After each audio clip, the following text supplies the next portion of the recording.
um testemunho que vai fortalecer a sua fé. Querido irmão, querida irmã, venha comigo conhecer um testemunho que vai tocar o seu coração. É a história de uma irmã que, em meio a uma das maiores provas da sua vida, experimentou o poder de Deus de uma forma que mudou não só a vida dela, mas também a de muitos ao seu redor. Não é uma história de milagres espetaculares ou vozes do céu, mas de uma fé simples, de uma obediência sincera e de um Deus que nunca desampara os seus. Assista só comigo. A prova que parecia não ter fim. Era uma tarde de sábado e a irmã Maria, vamos chamá-la assim para preservar sua identidade, estava sentada na última fileira do templo, com as mãos trêmulas e o coração pesado. Ela havia chegado mais cedo daquele dia, como sempre fazia, mas dessa vez não conseguia se concentrar nas canções. As palavras dos hinos que antes a enchia de paz, agora pareciam distantes, como se estivessem sendo cantadas por trás de um vidro espesso. Havia quase um ano, Maria vinha enfrentando uma batalha que parecia não ter fim. Tudo começou com uma dor de cabeça persistente, daquelas que não passam com remédios comuns. Ela tentou ignorar, achando que era só cansaço do trabalho, afinal, como costureira, passava horas curvada sobre a máquina, costurando para sustentar a si mesma e ao filho adolescente. Mas as dores só pioravam. Até que certo dia, ao se levantar da cama, sentiu uma tontura tão forte que quase desmaiou. O filho, assustado, a levou ao médico. Os exames vieram com uma notícia que abalou sua vida, um tumor no cérebro. Não era maligno, mas estava em uma região delicada, e os médicos disseram que se crescesse, poderia afetar sua visão e até sua capacidade de falar. A cirurgia era arriscada e o tratamento caro. Maria não tinha plano de saúde, e as economias que juntara ao longo dos anos mal davam para pagar o aluguel e as contas básicas. Ela se lembra daquele dia como se fosse hoje. Sentada no consultório, ouvindo o médico explicar os riscos, sentiu como se o chão tivesse se aberto debaixo dos seus pés. Como eu vou pagar por isso, Senhor? Pensou, com lágrimas escorrendo pelo rosto. O filho, ao seu lado, segurou sua mão com força, mas ela podia ver o medo nos olhos dele também. A decisão que mudou tudo. Maria era uma irmã fiel. Desde que aceitara Jesus e fora batizada nas águas em nome do Senhor, há mais de 20 anos, nunca deixará de frequentar os cultos. Mesmo nos dias mais difíceis, quando o cansaço do trabalho a deixava exausta, ela estava lá no seu lugar, ouvindo a palavra e buscando força no Senhor. Mas naquela fase até isso estava difícil. Mãe, a senhora não precisa ir hoje. Descansa, que eu fico aqui com a senhora, disse o filho naquela manhã de sábado, ao vê-la se arrumar com dificuldade. Maria olhou para ele, sentiu a dor latejando na cabeça, mas balançou a cabeça. Não, filho. Preciso estar na casa do Senhor. E foi. Mesmo com dor, mesmo com o coração apertado, ela foi. Não por obrigação, não por tradição, mas porque, no fundo, sabia que ali, entre os irmãos, ela encontraria um pouco de paz. Naquele culto, enquanto os irmãos cantavam, ela fechou os olhos e começou a orar em silêncio. Não eram palavras bonitas, nem uma oração ensaiada. Era um clamor, um pedido de socorro daquele que não tem mais para onde correr. Senhor, o Senhor sabe da minha necessidade. Não peço riqueza, não peço facilidade. Peço só que o Senhor me dê força para passar por isso. E se for da tua vontade, Senhor, me cura. Mas se não for, me dá paz para aceitar. Ela não contou a ninguém sobre o tumor. Não por vergonha, mas porque não queria que olhassem para ela com pena. Queria que a vissem como sempre, uma irmã firme, uma serva do Senhor. A resposta que veio no silêncio. Os dias se passaram, e Maria continuou indo aos cultos, continuando a ofertar, mesmo que fosse só algumas moedas, e continuando a orar. Ela não sabia como, mas tinha uma certeza no coração: Deus não a abandonaria. Até que certo dia, depois de um culto de oração, uma irmã se aproximou dela. Era a irmã Clara, uma cooperadora que sempre tinha uma palavra de ânimo para todos. Maria, o Senhor me colocou no coração para te dar algo, disse Clara, com um envelope na mão. Maria olhou para o envelope, surpresa. Não precisa, irmã. Eu estou bem. Não é de mim, é do Senhor. Ele me falou para te entregar. Maria abriu o envelope com mãos trêmulas. Dentro, havia um valor exato para cobrir a primeira parcela do tratamento. Não era o suficiente para tudo, mas era o suficiente para começar. Ela não conseguiu segurar as lágrimas. Glória a Deus! Sussurrou, abraçando a irmã Clara. Mas isso não foi tudo. Na semana seguinte, o médico que a acompanhava, ao ver os exames mais recentes, ficou surpreso. Maria, não entendo. O tumor não cresceu. Na verdade, parece que está regredindo. Isso é muito raro. Ela sorriu, com os olhos brilhando. É Deus, doutor. Só pode ser Deus. E era. Maria continuou o tratamento, continuou orando, continuou frequentando os cultos. E pouco a pouco, o tumor foi desaparecendo. Os médicos não tinham explicação, mas ela sabia. Era a mão do Senhor agindo em sua vida. O batismo de fogo que ela nunca esqueceu. Mas Deus não parou por aí. Certo dia, durante um culto de oração, enquanto os irmãos intercediam uns pelos outros, Maria sentiu algo diferente. Era como se uma corrente de ar quente tivesse entrado no templo, envolvendo-a por completo. Ela começou a tremer, não de medo, mas de uma emoção que não conseguia explicar. De repente sentiu as lágrimas escorrendo pelo rosto, e uma paz tão profunda invadiu seu coração que ela não conseguia nem falar. Foi então que começou a orar em línguas, algo que não acontecia com ela havia muito tempo. Não eram palavras soltas, mas uma oração fluente, como se o Espírito Santo estivesse intercedendo por ela de uma maneira que ela mesma não conseguia. Os irmãos ao seu redor perceberam que algo poderoso estava acontecendo. Alguns se ajoelharam e começaram a orar também. Outros simplesmente observavam em silêncio, enquanto Maria era envolvida por aquela unção. Quando o culto terminou, ela se sentiu renovada. Não havia mais medo, não havia mais ansiedade. Havia só uma certeza, Deus a havia tocado de uma forma especial. Irmã, o que aconteceu com você? Perguntou uma jovem que estava ao seu lado. Maria sorriu, ainda emocionada. Foi o Senhor, filha. Ele me batizou com fogo hoje. E era verdade. Aquela experiência marcou um novo capítulo em sua vida. Não que as dificuldades tivessem acabado, o tratamento ainda era longo, as contas ainda apertavam, mas agora ela tinha uma certeza inabalável, Deus estava com ela. A multiplicação da bênção.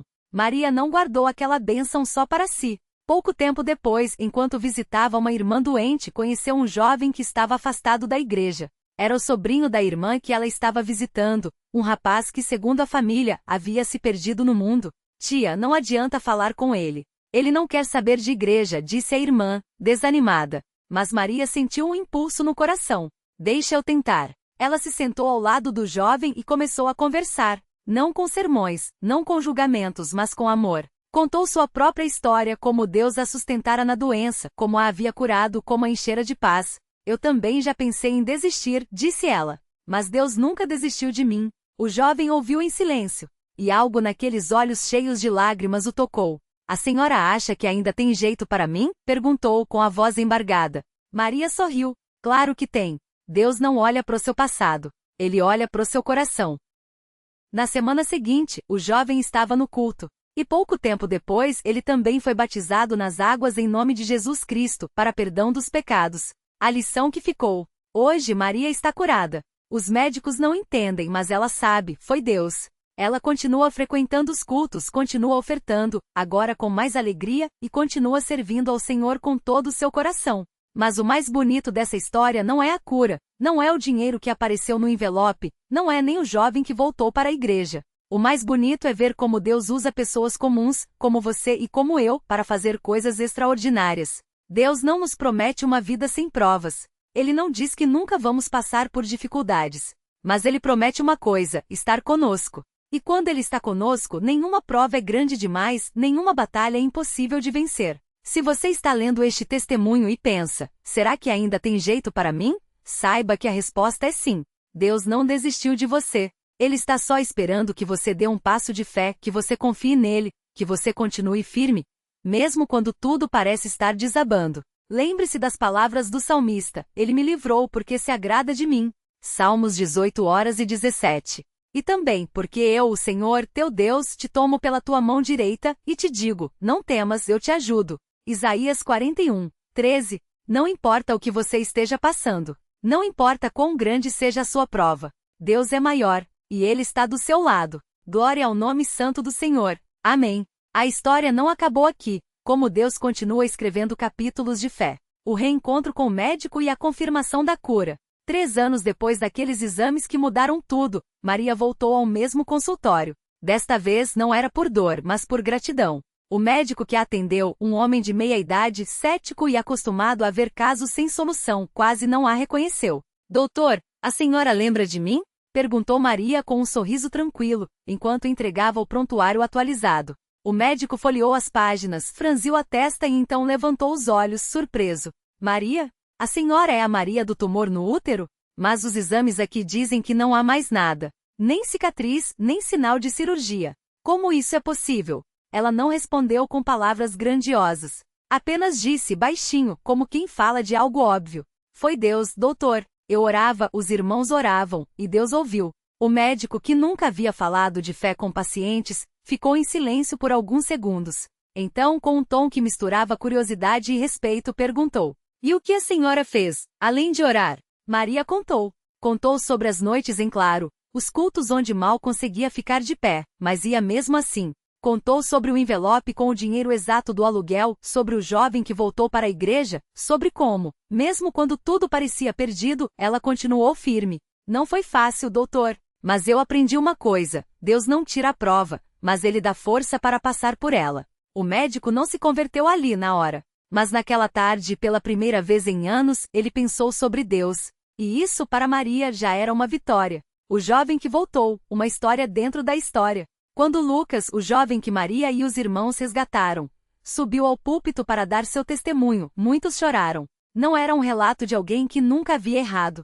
Era a história de um rapaz que já tinha desistido de tudo, até de si mesmo. "Eu pensava que Deus não queria mais saber de mim", disse Lucas com a voz embargada. "Achava que tinha feito coisas demais, que não tinha mais perdão. Mas sabe o que mudou tudo? Não foi um sermão. Não foi um milagre. Foi ver uma irmã, que estava passando por coisas piores que as minhas, ainda assim louvando a Deus."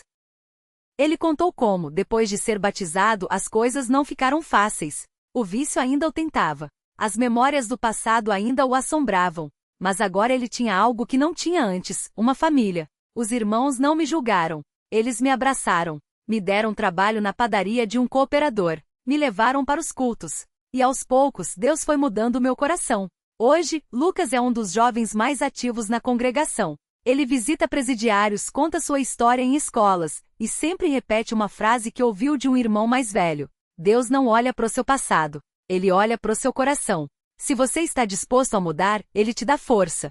A campanha de alimentos e a multiplicação das bênçãos. Um ano depois da cura de Maria, a igreja enfrentava um novo desafio: famílias inteiras chegando em busca de ajuda. A crise econômica tinha deixado muitos desempregados, e o armário de alimentos da congregação estava quase vazio. No culto de quarta-feira, o cooperador responsável fez um apelo: "Irmãos, nós precisamos de mantimentos. Não é para a igreja, é para quem está passando fome. Se cada um trouxer um pouco, Deus vai abençoar." Maria, que agora trabalhava como auxiliar de limpeza em um escritório, não tinha muito. Mas na sexta-feira, quando recebeu seu salário, separou metade para comprar arroz, feijão, óleo e macarrão. "Senhor, o Senhor sabe que eu preciso pagar minhas contas", orou, enquanto colocava as sacolas no carro de um irmão que faria as entregas. "Mas o Senhor também sabe que essas pessoas precisam mais." Na segunda-feira seguinte, algo inesperado aconteceu. A dona do escritório onde Maria trabalhava chamou no final do expediente: "Maria, eu sei que você tem feito horas extras sem reclamar. E ontem meu marido e eu decidimos," ela abriu um envelope, "dar um abono para você. Não é muito, mas espero que ajude." Dentro do envelope, estava exatamente o dobro do que Maria havia doado. Ela não contou para ninguém na igreja. Não fez alarde. Apenas sorriu, guardou o dinheiro e na próxima campanha doou novamente. Aprovação silenciosa, quando Deus parece calado. Nem tudo foram vitórias fáceis. 2 anos depois, o marido de Maria, João, perdeu o emprego. Desta vez, não veio nenhum envelope milagroso. As contas se acumularam e por 3 meses a família sobreviveu apenas com o salário mínimo de Maria. "Será que Deus esqueceu da gente?" João perguntou uma noite, depois de mais uma entrevista de emprego mal sucedida. Maria não teve uma resposta pronta. Ela também sentia o peso. Mas em vez de desanimar, fez o que sempre fazia: foi ao culto. Naquela noite, o irmão que pregava leu Abacuque 2 horas e 3. "Porque a visão é ainda para o tempo determinado, e até o fim falará, e não mentirá. Se tardar, espera-o, porque certamente virá, não tardará." Não foi um sermão sobre prosperidade. Foi uma palavra sobre paciência.